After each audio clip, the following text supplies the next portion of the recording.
Hello दोस्तों, मेरी आज की कहानी है बुढ़ापे में मेहनत की रोटी। बेटा प्रिया, क्या तुम अपने ससुराल के लिए पतला सा दलिया बना दोगी? उनके दांतों से रोटी सही से चबती नहीं है। सावित्री जी ने बड़े सहमे से लहजे में किचन में खाना बना रही अपनी बहू प्रिया से कहा। सावित्री जी की बात पर प्रिया चिरकते हुए बोली, ओह बुढ़िया, ऑर्डर तो ऐसे दे रही है जैसे किसी रेस्टोरेंट में वेटर को खाने का ऑर्डर दे रही है। पतला सा दलिया चाहिए। अरे मैं क्या ठेका उठा कर रखा है? सबका मुंह उठाए चली आए फरमाइश करने। जा यहाँ से, अब मेरे सिर पर मत नाचती रहो, मुझे अभी बहुत काम है। बहू के कटु वचन सुन सावित्री जी सहम सी जाती है और आंसू मोतियों की तरह पलकों से टपकने लगते हैं। आंसू साफ करके सर झुकाए वह अपने कमरे में वापस आती है। पत्नी का उतरा हुआ चेहरा देखकर पति किशोर बाबूजी उनके मन पड़ने में देरी नहीं लगाते और सावित्री जी से कुछ करने से पहले ही वह पत्नी को अपने पास बैठाकर उनका हाथ अपने हाथों में लेकर समझाते हुए तसल्लीपूर्वक कहते हैं, क्यों उदास होती हो सावित्री? संतान तो इनको भी है। आज ऐसा व्यवहार यह हम लोग हमारे साथ करेंगे, वैसे ही व्यवहार उनकी संतान कल को उनके साथ करेगी। तुम देखो सावित्री, जब हम लोगों ने अपने माँ पिताजी की दिन रात सेवा की, तभी हमें अपनी संतान की वजह से ऐसे दिन देखना पड़ रहा। फिर यह लोग तो हमारी सेवा करना दूर, हमारे साथ इतना दूर व्यवहार करते हैं। तो सोचो उनकी संतान इन्हें कैसे कैसे दिन देखने पर मजबूर करेंगी। सावित्री जी, आप छोड़िए इन लोगों को। अभी भगवान की दया से मेरे हाथ एकदम सही सलामत है। मैं तो खुद भी पका कर खा सकती हूँ। बस यह डायन प्रिया ही मुझे किचन में पर नहीं धरने देती, जैसे कि मैं कोई अछूत हूँ। नाम रख दिया माँ बाप ने प्रिया, परंतु स्वभाव एकदम नाम से विपरीत है। आप थोड़ा इंतज़ार कीजिए, वह खाना बनाकर अपने कमरे में चली जाए, फिर मैं आपके लिए दलिया बनाकर ले आऊँगी। थोड़ी देर बाद प्रिया के कमरे में जाने के बाद सावित्री जी किशोर जी के लिए दलिया बना लाई और बड़े प्रेम से उन्हें दिया। सावित्री जी और किशोर जी के विवाह को लगभग 30 वर्ष पूरे होने को आए थे। जब सावित्री जी का विवाह किशोर जी से हुआ तब वह सिर्फ 18 वर्ष की ही थी। बड़ी दुबली पतली, परंतु स्वभाव ऐसा कि सबका आते ही ससुराल में पति से लेकर सास ससुर का सबका मन जीत लिया था। जहाँ सावित्री की नटखट और चंचल स्वभाव वाली थी, वहीं दूसरी ओर किशोर जी के हट्टे कट्टे स्वाभिमानी स्वभाव के गबरू जवान थे। किशोर जी के प्राइवेट जॉब थी। विवाह के 2 वर्ष बाद सावित्री जी ने प्यारे से बेटे अमित को जन्म दिया, जिसके आने से सावित्री और किशोर जी का परिवार जैसे पूरा हो गया। परंतु दुर्भाग्यवश 3 वर्ष की उम्र में ही चेचक बीमारी के चलते भगवान के प्यारे हो गए। अमित के जाने के साथ ही सावित्री और किशोर जी की हंसी खुशी भी कहीं गायब हो गई थी। उदासी और वीरानी ने हर घर में पैर पसार लिए, परंतु यह उदासी के बदले सावित्री और किशोरी जी के दूसरे बेटे प्रकाश के जन्म से उनकी किलकारियों ने घर को फिर से जीवित कर दिया। और फिर प्रकाश के जन्म के 3 वर्ष बाद एक नन्ही सी गुड़िया ताशी के आने के सावित्री और किशोर जी का परिवार फिर से पूरा हो गया। नन्ही गुड़िया ताशी के आते ही बड़े भाई प्रकाश और दोनों माता पिता का खिलौना बन गई।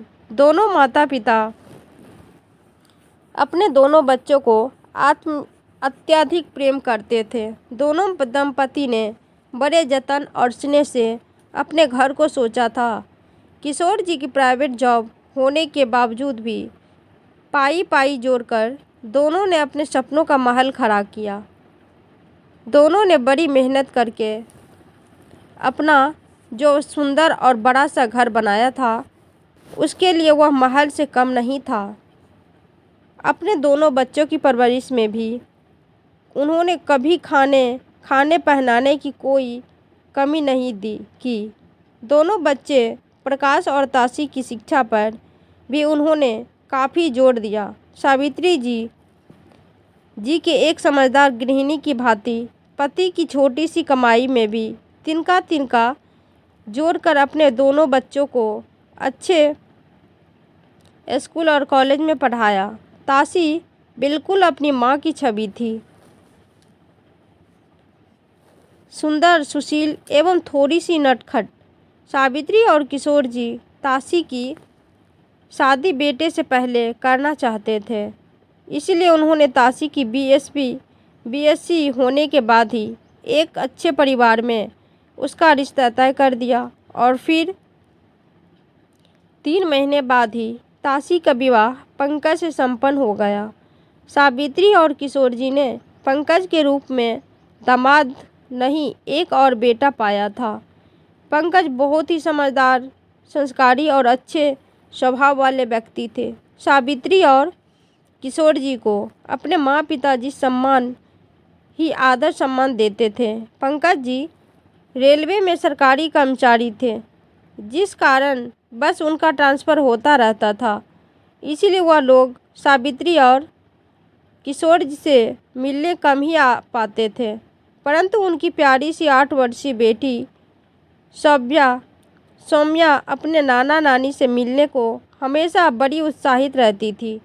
प्रकाश की प्राइवेट जॉब लगने के बाद उसने भी अपनी ही पसंद की लड़की प्रिया से शादी कर ली। परंतु प्रकाश ने प्रिया की जैसी छवि अपनी माँ और पिता के सामने दर्शाई थी। सावित्री और किशोर जी को लगा कि बहू के आने से घर की रौनक और ज़्यादा बढ़ जाएगी, परंतु वहाँ हुआ इसके विपरीत। प्रिया के आने से जैसे घर के सारे रंग फीके पड़ गए, जैसे नाम उसके ही विपरीत। उसका व्यक्तित्व था कि कठोर, निर्दय और बेहद बदतमीज। सास ससुर को मान सम्मान देना तो दूर की बात, वह तो सास के साथ ऐसा बर्ताव करती थी जैसे सावित्री की उसकी सास नहीं, सौतन हो। आज भी प्रिया गुस्से से लाल हुई पति के आने का इंतजार कर रही थी। जैसे ही प्रकाश ऑफिस से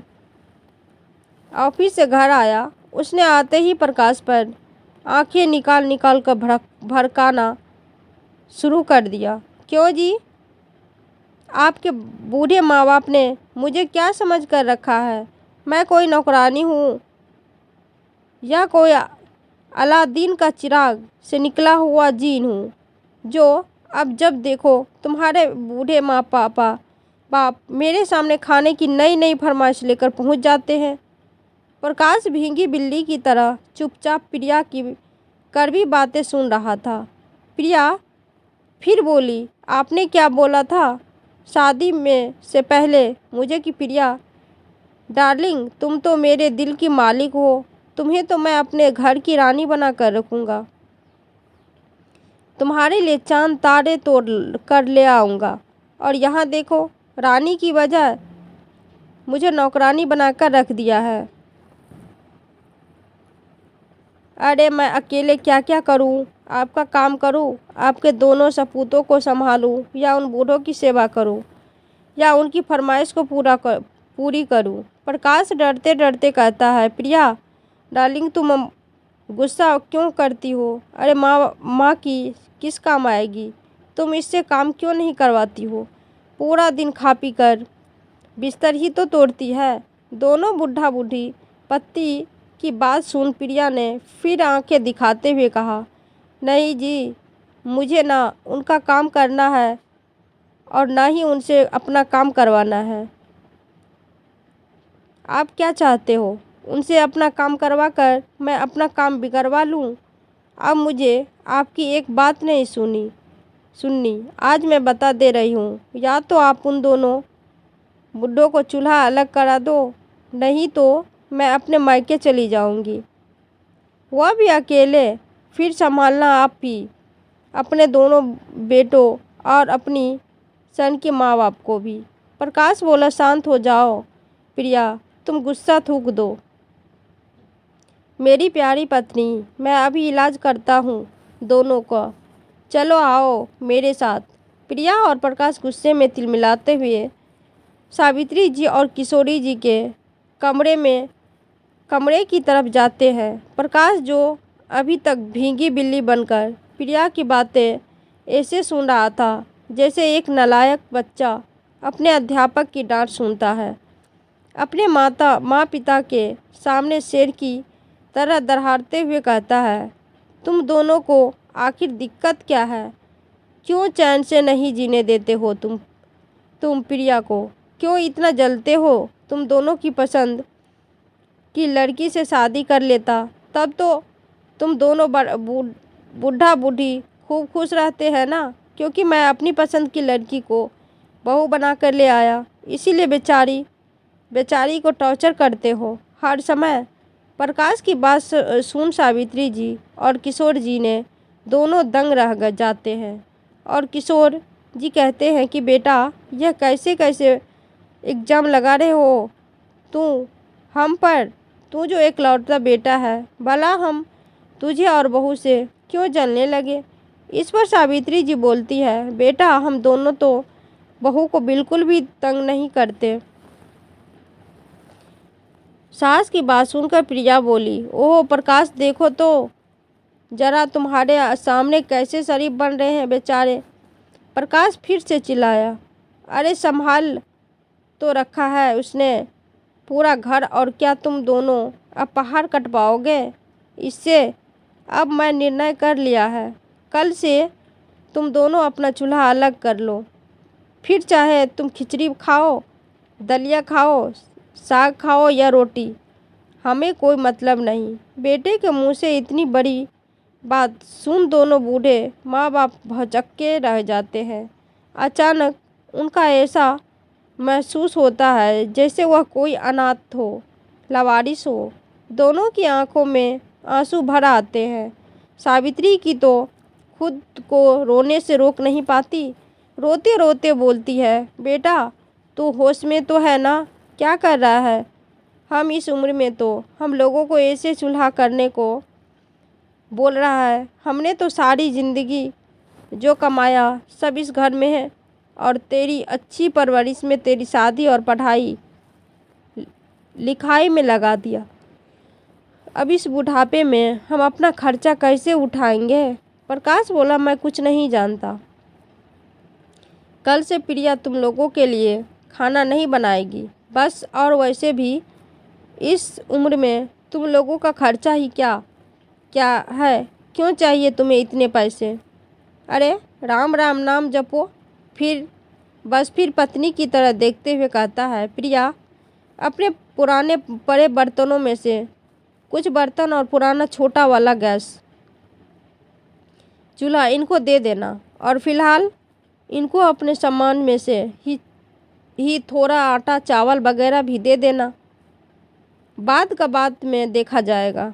प्रकाश अपने बूढ़े माँ बाप को अपना फरमान सुनाकर पत्नी का हाथ पकड़कर वहाँ से चला जाता है, और पीछे रह जाते हैं आंखें में आंसू और दिल में पीड़ा लिए उनके बूढ़े माँ बाप, जिन्होंने अपने इकलौते बेटे की अब तक हर मांग, हर इच्छा पूरी की थी, उसे खुशी देने की कोशिश की थी, जो हर मध्यवर्गीय माता पिता की तरह अपनी तरह से वह लोग दे सकते थे। प्रिया ने पति के कहे अनुसार कुछ पुराने बर्तन, गैस और कुछ खाने पीने का सामान दोनों के कमरे में लाकर पटक दिया और चलती बनी। अब अगले ही दिन से दोनों बूढ़े माँ बाप अपना खाना जैसे तैसे करके अलग, पर इसमें भी प्रिया को सुकून कहाँ था। वह अभी सावित्री जी को परेशान करने में कोई कमी नहीं छोड़ती थी। एक दिन सावित्री की बड़ी मुश्किल से अपने कपड़े धोकर बाहर आंगन में रस्सी पर सुखा रही थी। तभी प्रिया भी अपने धुले हुए कपड़ों की बाल्टी लेकर आई और सावित्री जी के धुले हुए कपड़े रस्सी से नीचे फेंकते हुए बोली कि ये बुढ़िया, अभी तो मैं कपड़े धोकर लाई हूँ, पूरी रस्सी पर तू ही अपने कपड़े डाल देगी तो मैं अपने कपड़े क्या तेरे सिर पर फैलाऊंगी। सावित्री जी को प्रिया की इस बेहुदा हरकत पर गुस्सा तो बहुत आया, परंतु उन्होंने अपने गुस्से पर काबू रखते हुए गिरे हुए कपड़े फिर से उठा लिए और वापस धोकर इस बार छत पर सूखने के लिए चली गई, क्योंकि वह एक समझदार महिला थी, इसीलिए जानती थी कि ऐसे लोगों से बहस या झगड़े में पड़ने समझदारी की बात नहीं है। अगले दिन बाहर शहर में बनी हुई टंकी पर सावित्री जी अपने जूतियाँ बर्तन धोने के लिए बैठी ही तो प्रिया फिर से उनको देखकर दौड़ते हुए अपने भी बर्तन धोने के लिए ले आई और बोली, चल हट बुढ़िया, पहले मुझे बर्तन धोने दे, तू मेरे साथ धोना। बहू की बात पर सावित्री बोली, बहू तू तो अपने किचन में भी सीख में बर्तन धो सकती है, यहाँ पर मुझे धोने दे। सास की बात पर प्रिया मुंह बनाते हुए बोली, मैं तेरी गुलाम नहीं हूँ बुढ़िया, तेरे इशारों पर नाचूं, जो तू बोले वह करूं, जहाँ तू बोले वहाँ बर्तन धोऊं। बहू की बात सुनकर सावित्री एक बार फिर गुस्से का घूंट पीकर आ गई। प्रिया अक्सर ऐसा ही करती थी, वह हर काम में सावित्री जी की नकल करती और अगर सावित्री जी कपड़े धोती तो वह भी अपने कपड़े धोने लगती और वह बर्तन धोती तो प्रिया भी वैसे ही करती, जैसे मानो उसकी सासू माँ से कोई कंपटीशन हो ना जाने उसे यह सब करने का क्या मज़ा आता था। प्रिया के द्वारा दिया खाने का सामान भी अब खत्म हो गया था। सावित्री जी अपने पति से बोली, देखिए ना जी, सारे डिब्बे खाली हो गए हैं, ना ही प्रिया ने और सामान दिया और ना ही प्रकाश ने सामान के लिए पैसे दिए। इस पर किशोर जी कहते हैं, सावित्री, यदि उन लोगों को हमारा इतना ख्याल होता तो वह हमें अलग ही क्यों करते। सावित्री जी बोली, परंतु प्रकाश ने कहा था कि वह हमें खर्चे के पैसे तो देगा ही, फिर हमें उसे बताना चाहिए कि हमारा सब सामान खत्म हो गया है, फिर वह हमें पैसे दे या सामान। किशोर जी बोले, ठीक है, तुम एक बार जाकर उसे बात कर लो। सावित्री जी प्रकाश के ऑफिस से आने के बाद उसे अपनी स्थिति बताते हुए कहती है, बेटा, हमारा सारा खाना खत्म हो गया है, सारे डिब्बे खाली हो गए हैं, या तो तू प्रिया से थोड़ा सामान दिलवा दे या थोड़े से पैसे दे तो मैं खुद ही सामान खरीद लाऊंगी। माँ की बात सुनकर प्रकाश अपमानजनक लहजे में बोला, इतना जल्दी डकार गए तुम दोनों, इतना सारा सामान। समझ गया मैं तुम्हारी चालाकी, तुम्हें सामान के बहाने पैसे चाहिए मौज मस्ती के लिए। मेरे पास तुम लोगों की यासी के लिए ना ही फालतू पैसे हैं और ना ही प्रिया अब तुम्हें अपनी किचन से एक भी चावल का दाना देगी। अब मेरे सिर पर मत खड़ी रहो, अभी ऑफिस आया हूँ, देख नहीं रही है, चैन से सांस लेने दो मुझे। बेटे के मुंह से इतनी कटु वचन सुन अपने आंसू रोक नहीं पाती है। बेटे की बातें सुनकर उनकी तो आगे कुछ बोलने की हिम्मत ही नहीं हुई। उनकी स्थिति ऐसी थी मानो काटो तो खून, नहीं तो रोते रोते वे कमरे में आप वापस आई और किशोर जी को सारी बात बताई। किशोर जी ने पत्नी को बड़े प्यार से चुप कराया, उनका तसल्ली दी और कहा कि अभी तुम्हारा पति जीवित है सावित्री, तुम फिक्र मत करो, मैं तुम्हें ऐसी संतान की वजह से नहीं रोने दूंगा और न ही यूँ भूखा मरने दूंगा। फिलहाल तो हमारे पास दोपहर का बचा हुआ खाना है ही, तो भगवान का नाम लेकर खाओ आराम से, मैं कल करता हूँ कुछ। सावित्री जी बोली, परंतु आप क्या करेंगे, आपकी तबीयत तो पहले से ही ठीक नहीं रहती है। पर सावित्री, जब तक जीवित हूँ ऐसे भूखे तो नहीं मर सकते ना, देखना देखता हूँ, बाहर जाकर कुछ न कुछ तो हाथ पैर मारूंगा ही, चाहे कोई मजबूरी ही क्यों न करनी पड़े, मजदूरी ही क्यों न करनी पड़े।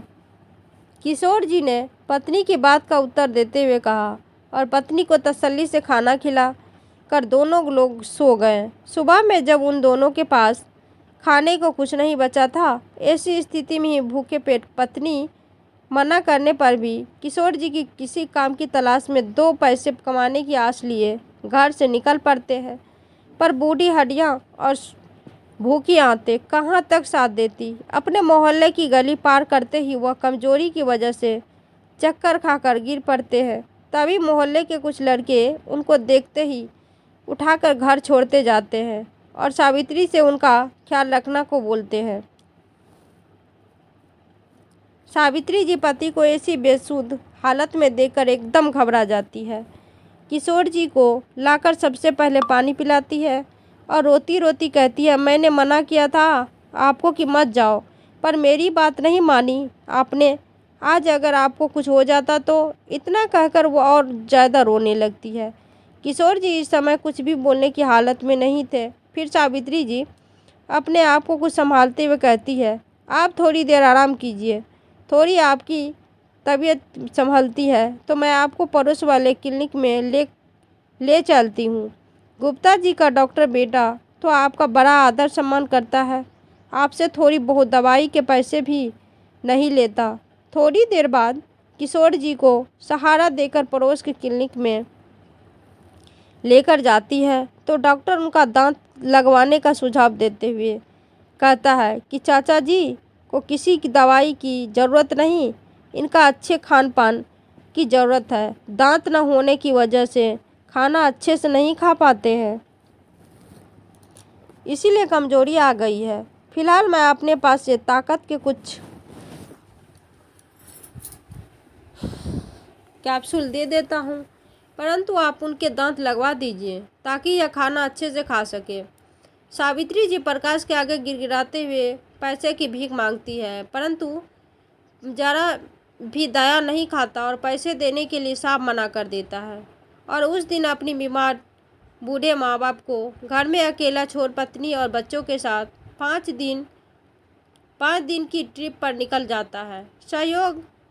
संयोगवश उसी दिन प्रकाश के जाने के बाद भगवान मुसीहा बनाकर ताशी और पंकज को भेज देते हैं, जो लगभग 1 साल बाद किशोर जी से मिलने आए थे। सौम्या और अपने नाना नानी से मिलने को बड़ी उत्साहित थी, परंतु खुशी खुशी जैसे ही वह लोग सावित्री और किशोर जी के कमरे में जाते हैं,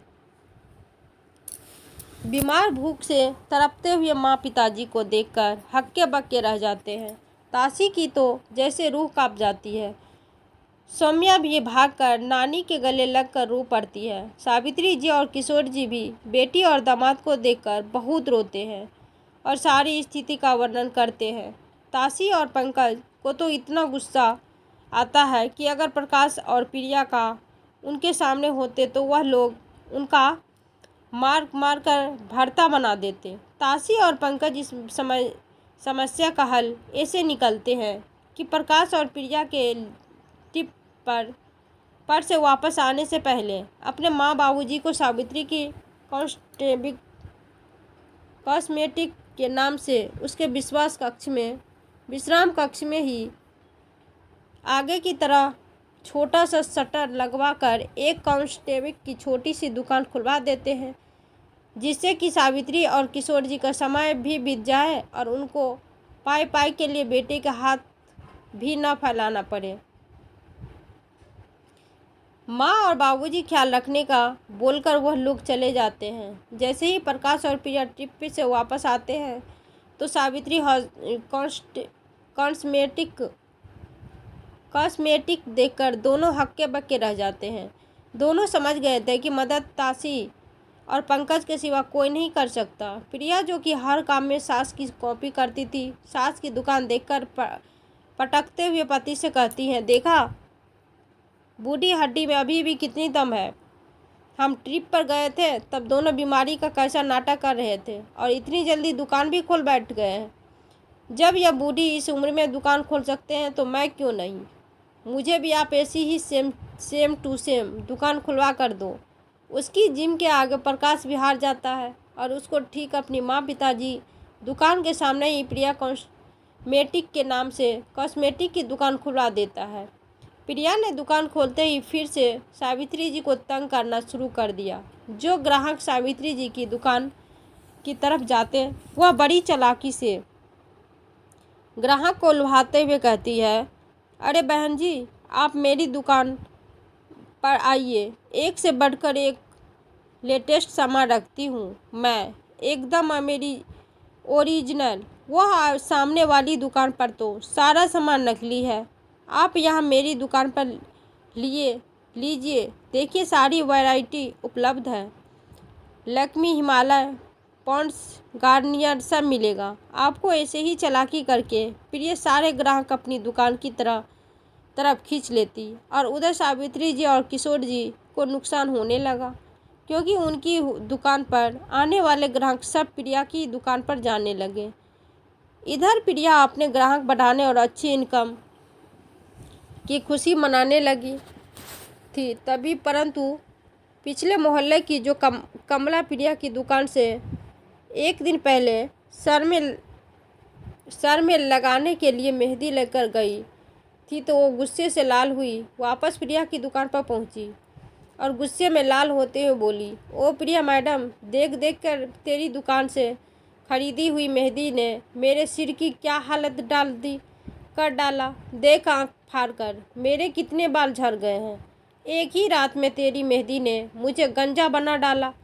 प्रिया बोली, मैं तो अपनी दुकान पर एकदम ओरिजिनल सामान रखती हूँ, यह शायद इन्फेक्ट आपको किसी और चीज़ से हुआ होगा। कमला बोली, अरे एक तो चोरी, ऊपर से सीना जोड़ी, एक तो डुप्लीकेट एक्सपायर सामान भेजती है, ऊपर से अपनी गलती भी नहीं मानती। देख तू, अभी सारे मोहल्लों को जमा करती हूँ। आरती, स्नेहा, बिमला, रूबी, आओ सब यहाँ आओ, देखो भाई सब लोग, देखो इस प्रिया की सीना चोरी। कमला की आवाज़ सुन सभी लोग प्रिया की दुकान के सामने जमा हो जाते हैं और कई और लेडीज़ भी प्रिया का सामान की शिकायत करती है। किसी के मुंह पर प्रिया की दुकान से खरीदी हुई क्रीम से मुहासे से जाते हैं, तो किसी के बाल काले होने की वजह से सफ़ेद हो जाते। सारी लेडीज़ अपनी अपनी शिकायत लेकर प्रिया पर झल्ला पड़ती और सभी लेडीज़ उसे अपने सामान के पैसे वापस मांगने लगते हैं। फिर इतनी सारी लेडीज़ को एक साथ देखकर घबरा जाती है, क्योंकि चोर की दाढ़ी में तिनका तो होता ही है। वह सच में कम दाम में ज़्यादा लाभ उठाने के लिए डुप्लीकेट सामान लाती है। सावित्री जी और मोहन जी एकदम ओरिजिनल सामान लाते थे। अब सारे ग्राहक फिर से सावित्री कॉस्मेटिक से ही सामान खरीदने लगते हैं। उधर प्रिया की दुकान पर अब कोई चिड़िया का बच्चा भी नहीं जाता, परंतु उसने अपने खर्चे इतने अधिक बढ़ाए हुए थे जो इतनी कम दुकानदारी में पूरे नहीं होते थे। वह फिर बेचारा सा मुँह लेकर अपनी सासू माँ से कुछ पैसे 10 दिन के वादे पर उधार मांगने जाती है। किशोर जी तो सावित्री जी को मना करते हैं, परंतु सावित्री की उसकी रोनी सूरत देखकर पिघल जाती है और पैसे दे देती है। लेकिन जब प्रिया 15 दिन बाद भी पैसे नहीं लौटाती, तो सावित्री जी उसे पैसे मांगते हुए कहती है, बहू, तूने 10 दिन के वादे से पैसे लिए थे, 20 दिन गुजर चुके हैं, दुकान का सारा सामान ख़त्म हो चुका है, मुझे सामान लाना है, ला पैसे दे दे। सावित्री जी बड़े आस भरे स्वर में प्रिया से बोलती है, तो प्रिया नाक मुंह बनाकर बोलती है, बुढ़िया, तूने भी हद कर दी। मैं कौन सा तेरे पैसे लेकर भाग रही हूँ? एक तो तूने मेरे ग्राहक तोड़ दिए, ऊपर से मुझे बार बार पैसे मांगती है। मैं कहीं भागा नहीं जा रही हूँ, मिल जाएंगे तेरे पैसे जब तेरा बेटा देगा मुझे। लेकिन बहू बोल रही है कि मैं बार बार पैसे मांगती हूँ, मैं कब मांगे? 10 दिन के वादे से लिए थे, आज 20 दिन में पहली बार बोला है। आज भी तूने 100 बातें सुना डाली। ओ बुढ़िया, तेरे तो ज़्यादा पैर निकल आए हैं, कितना बोलना आ गया तुझे। ज़रा सा काम चलते ही मेरी आह ना ले बुढ़िया, तू कभी फल फूल नहीं पाएगी। प्रिया इससे पहले और आगे बोलती। सावित्री जी चुपचाप अपने कमरे में चली गई। रात का समय था। सावित्री जी को खाना भी बनाना था। सावित्री जी ने बहू के साथ और मुंह मारना जरूरी नहीं समझा। क्या जीवन है जी बेटा, बहू अभी पूछते नहीं, कभी पैसे नहीं देते, अब हमारे पैसे भी लेकर वापस देने का नाम ही नहीं लेते। ऐसा कब तक चलेगा जी? सावित्री जी ने खाना बनाते हुए अपने पति से कहा तो किशोर जी बोले, या आजकल की संतानें ऐसी ही है, तो सोचो आगे उनकी संतान कैसी होगी। जैसे यह लोग हमारे साथ कर रहे हैं, इनका तो फिर भगवान ही मालिक है।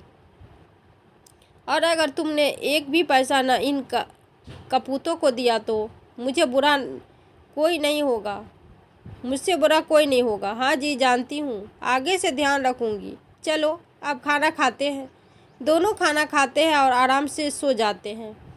सुबह जल्दी उठकर पूजा पाठ कर नाश्ता कर हर रोज़ की तरह सावित्री जी और किशोर जी दुकान पर जाते हैं तो देखते हैं दुकान के आगे बहुत गंदगी वाला कूड़ा पड़ा हुआ था। दोनों ने जब देखा तो उल्टी होने को हो गई। दोनों ने बहुत मुश्किलों के साथ गंदगी साफ की, धोए और धूप बत्ती जलाए, तब जाकर कुछ मन ठीक हुआ। उसके बाद जब प्रिया ने दुकान खोली तो आंखें फाड़ फाड़ कर सास ससुर घूरे जा रही थी, क्योंकि दुकान के आगे गंदगी डालने का काम उसी ने किया था। प्रिया हमेशा अपने सास ससुर को परेशान करने का मौका नहीं जाने देती थी। उनके साथ पागलों वाली हरकतें करती रहती थी, जिससे उनके दिमाग खराब होता रहता था। लेकिन बहू के साथ ज़्यादा मुंह नहीं मारते थे।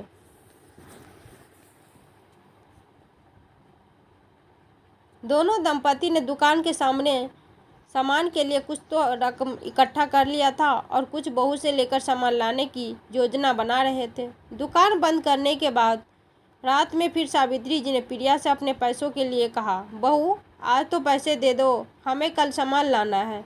इतना सुनकर प्रिया फट पड़ी और गुस्से से लालसारा सास पर भड़क जा रही थी। सावित्री जी को भी गुस्सा आ गया।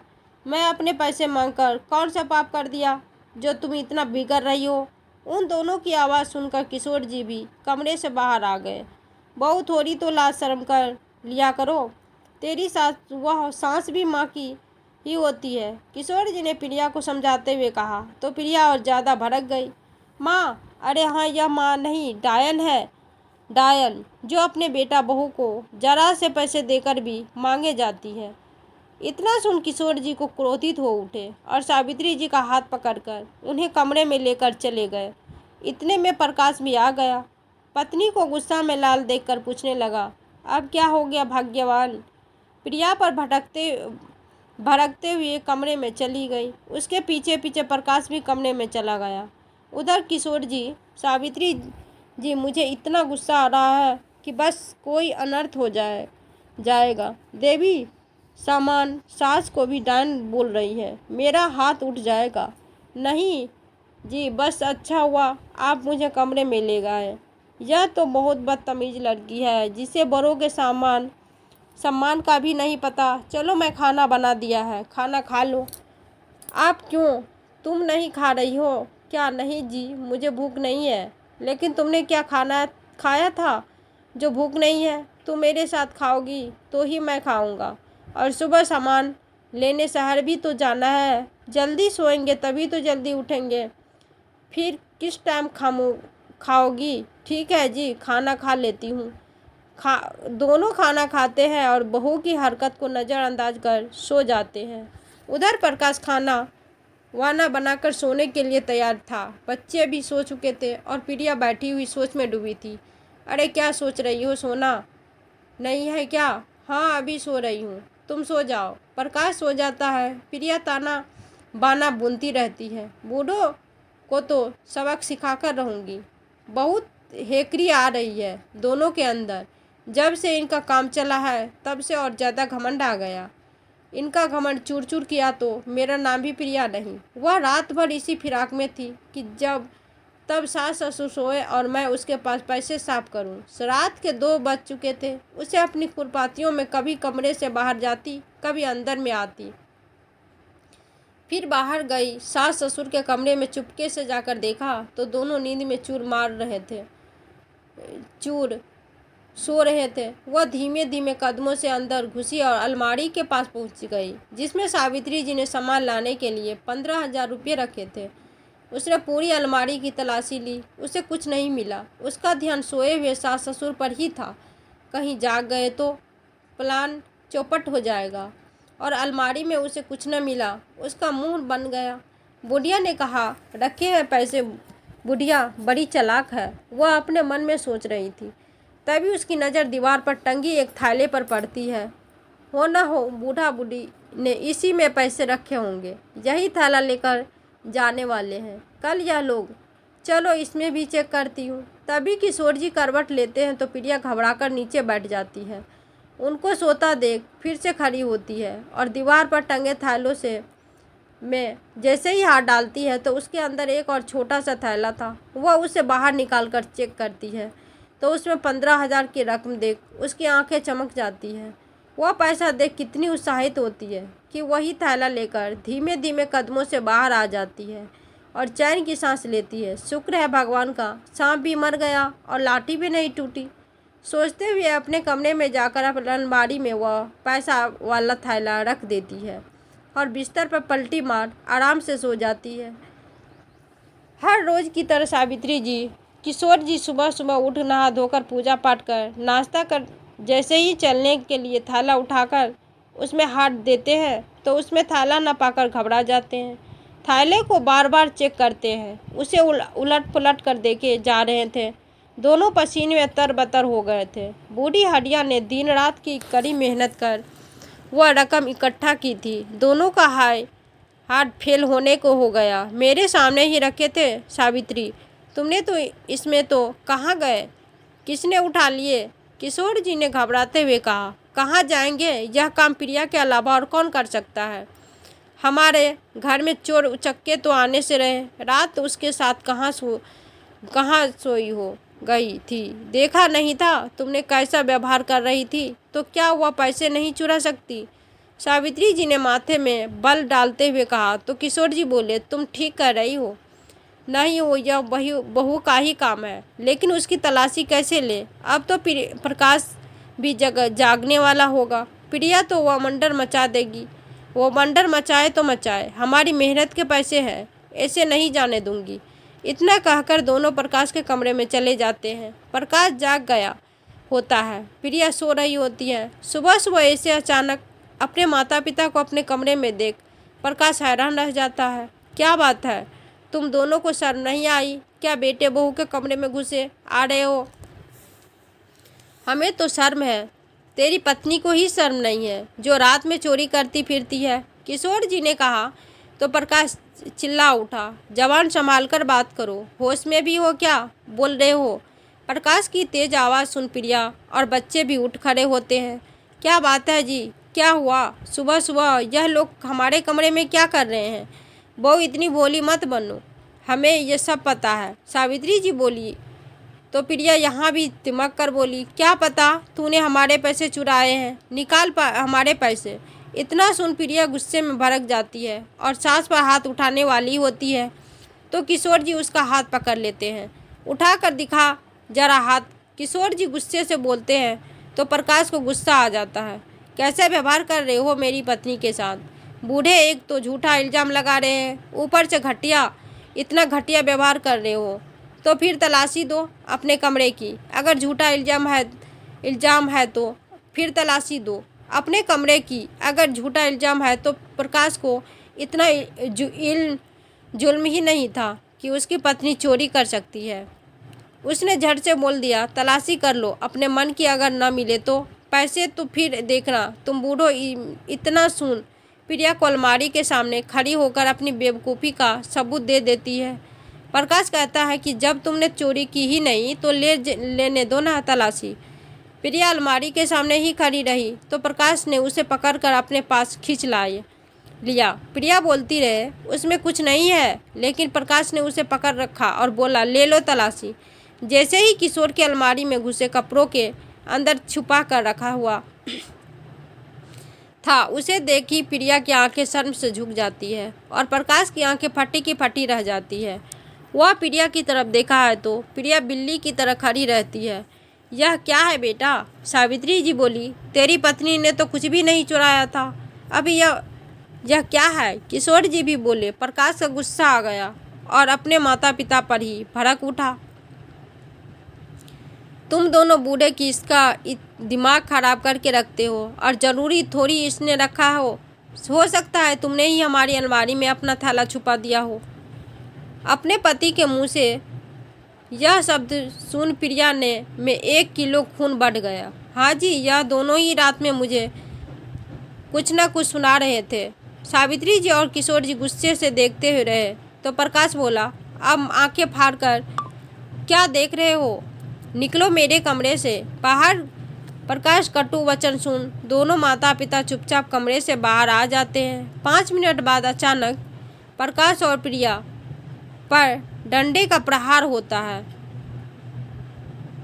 निकलो मेरे कमरे से, मेरे घर से। किशोर जी और सावित्री जी गुस्से में लाल प्रकाश और प्रिया के डंडे बजाए जाते हैं।